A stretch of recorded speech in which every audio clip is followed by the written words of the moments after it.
और चलिए अगली खबर की ओर रुख करेंगे, जहां पर मध्य प्रदेश में 4 चरणों में मतदान होगा। पहले और दूसरे चरण के बाद अब तीसरे चरण के लिए आज नामांकन भरे जाएंगे। इसमें मुरैना, भिंड, ग्वालियर, गुना, सागर, विदिशा, भोपाल, राजगढ़ समेत बैतूल की संसदीय सीट शामिल है। बैतूल में बसपा प्रत्याशी की मौत के बाद संशोधित चुनाव कार्यक्रम जारी किया गया है। नामांकन पत्र दाखिल करने की अंतिम तारीख 19 अप्रैल है और इसके अगले दिन 20 अप्रैल को नामांकन पत्रों की समीक्षा की जाएगी। नामांकन पत्र भरे जा चुके प्रत्याशी अब 22 अप्रैल तक अपने नाम वापस ले सकेंगे और तीसरे चरण के लिए 7 मई को मतदान होगा। सभी चरणों के मतदान के बाद मतगणना 4 जून को होगी।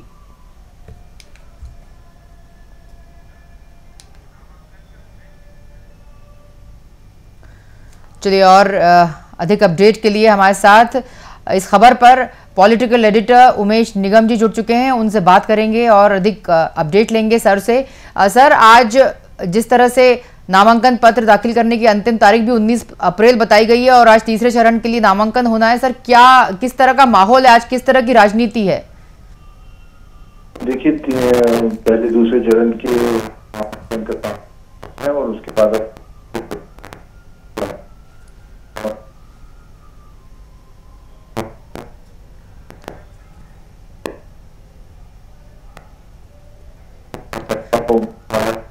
निधन हो गया।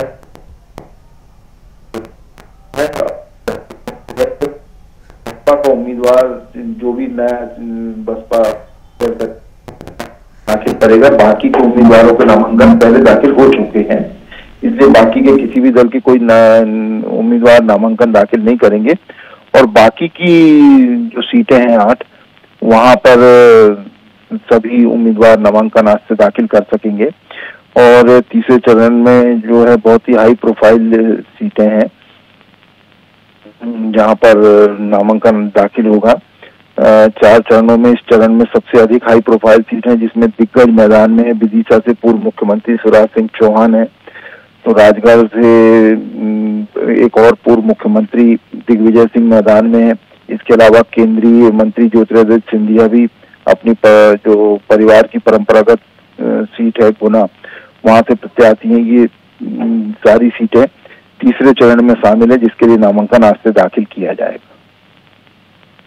हम बात कर रहे हैं नामांकन की और 4 चरणों के मतदान की मध्य प्रदेश में। तो पहले दूसरे चरण की तो बात हो गई है सर, अब तीसरे चरण के लिए नामांकन भरे जाएंगे। सर, बहुत ही हॉट सीट्स हैं, मुरैना भी, भिंड, ग्वालियर, गुना, सागर, विदिशा, भोपाल, राजगढ़ और बैतूल। सर, जो बसपा प्रत्याशी की हार्ट अटैक से मौत हुई है बैतूल में, सर उसके बाद अभी तक क्या कैंडिडेट कब घोषित करेंगे, कैसे संशोधित चुनाव का कार्यक्रम जो जारी किया गया है, क्या वो कार्यक्रम होगा?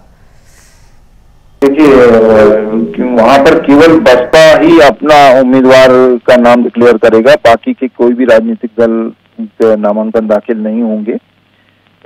बसपा जो भी तारीख है, उसके अंतिम तारीख है, उसके पहले अपने उम्मीदवार का नाम का ऐलान कर देंगे। और नाम वापसी की जो तारीख है 22 अप्रैल है। इसके अलावा इस चरण में 7 मई को मतदान होगा।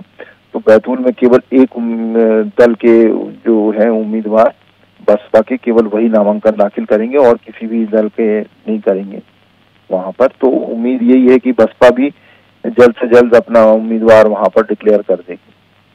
से सर, जैसे कि आप जानकारी भी दे रहे हैं, और सर नामांकन पत्र जो भर चुके प्रत्याशी हैं 22 अप्रैल तक अपना नाम वापस ले सकेंगे। सर, इस बार के लोकसभा चुनाव में उमेश सर ये देखने में मिल रहा है कि नामांकन तो भर रहे हैं और उतनी तेजी से नामांकन वापस भी ले रहे हैं सर लोग। ऐसा क्या मन में डर है सर जिससे कि नामांकन वापस ले रहे हैं? काफी बड़ी संख्या है सर इस बार के चुनाव में। ऐसा नहीं है, हर बार ऐसा होता है, काफी संख्या में एक्चुअली भर देते हैं। फिर कई बार ऐसा होता है कि जो बड़े दल होते हैं उनके उम्मीदवार उनको समझाइश देते हैं कि उनके खड़े होने से नुकसान होगा, और कई बार वो मान जाते हैं, कई बार नहीं मानते हैं, तो वो मैदान में डटे रहते हैं, कई बार बार्गेनिंग चलती है।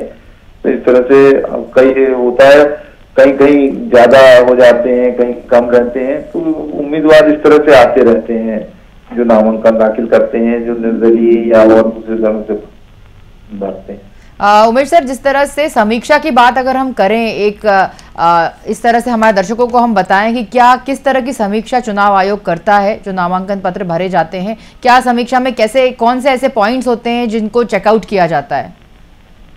देखिए, नामांकन पत्र दाखिल किया जाता है तो कई बार एक सेट में दाखिल करते हैं, कई बार 3-3 सेट में उम्मीदवार दाखिल करते हैं। इसमें शपथ पत्र लगाया जाता है जिसमें नामांकन में बाकी की सारी जानकारी, जिसमें संपत्ति की जानकारी है, अपनी शैक्षणिक योग्यता की जानकारी है, आपराधिक जो प्रकरण कितने चल रहे हैं, कब से चल रहे हैं, कौन कौन से हैं, कौन कौन सी धाराओं में चल रहे हैं, कहाँ कहाँ चल रहे हैं, ये सारी जानकारी उसमें देना होती है।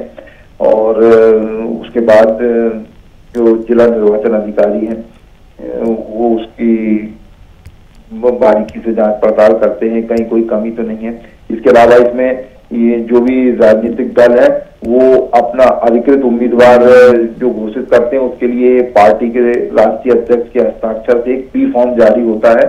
वो बी फॉर्म लगाया जाता है। बी फॉर्म लगाने से जो भी व्यक्ति उस फॉर्म को अपने नामांकन के साथ दाखिल करता है तो वो पार्टी का अधिकृत उम्मीदवार हो जाता है। तो ये सारी औपचारिकताएं पूरी होती हैं जिसको जिला निर्वाचन कार्यालय के द्वारा बहुत बारीकी से स्क्रूटनिंग की जाती है, और कोई कमी होती है तो जो बता सकते हैं उनको बता के उसकी पूर्ति कराई जाती है, और जो पूर्ति कराने का प्रावधान नहीं होता है तो उसके आधार पर कई बार रिजेक्ट भी हो जाता है। जैसा खजुराहो सीट पर देखा कि जो कमी थी तो उस वजह से वहां पर सपा उम्मीदवार का नामांकन खारिज कर दिया गया। उमेश सर, आपसे जानकारी लेते लेते एक आखिरी सवाल मैं आपसे जरूर करना चाहूंगी सर, कि जिस तरह से नामांकन प्रक्रिया की समीक्षा की जाती है, बहुत ही उम्मीदों के साथ नामांकन भरे जाते हैं, वापस भी ले लिए जाते हैं। सर, नामांकन निरस्त करने के लिए ऐसे कौन से 3 ऐसे बिंदु होते हैं जिसके लिए प्रत्याशी के पास कोई ऐसा कारण नहीं होता है कि वो वहां बोले और उसकी बात मान ली जाए? ऐसे कौन से 3 कारण होते हैं कि जिसकी वजह से उसका नामांकन रद्द कर दिया जाता है?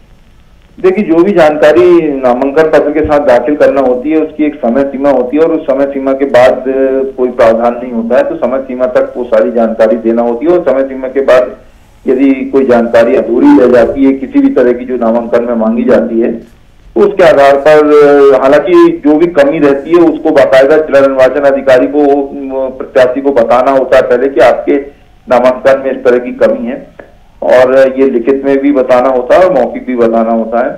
और उसके बाद भी यदि उसकी पूर्ति नहीं की जाती है, और जो कई ऐसी चीज होती है कि जिनकी पूर्ति का बार बार कोई प्रावधान नहीं होता, तो उसमें फिर नामांकन निरस्त कर दिया जाता है। सर, बहुत शुक्रिया सर, इस पूरी जानकारी के लिए आपका बहुत धन्यवाद। बता दें कि मध्य प्रदेश में 4 चरणों में मतदान होगा, और पहले और दूसरे चरण के बाद अब तीसरे चरण के लिए आज से नामांकन भरे जाएंगे। बता दें, मुरैना, भिंड, ग्वालियर, सागर, विदिशा, गुना, भोपाल, राजगढ़, इन सभी सीटों पर नामांकन पत्र भरे जाएंगे। और बैतूल संसदीय सीट भी शामिल है। बैतूल में बसपा प्रत्याशी की मौत के बाद संशोधित चुनाव कार्यक्रम जारी किया गया है, और नामांकन पत्र दाखिल करने की अंतिम तारीख 19 अप्रैल दी गई है, और 20 अप्रैल को नामांकन पत्रों की समीक्षा की जाएगी। बता दें आपको, 22 अप्रैल तक नामांकन भरने के बाद 22 अप्रैल को वापस ले सकेंगे, नाम वापस ले सकने की तारीख 22 अप्रैल, और तीसरे चरण के लिए 7 मई को मतदान होगा। सभी चरणों के मतदान के बाद मतगणना जो है 4 जून को होगी।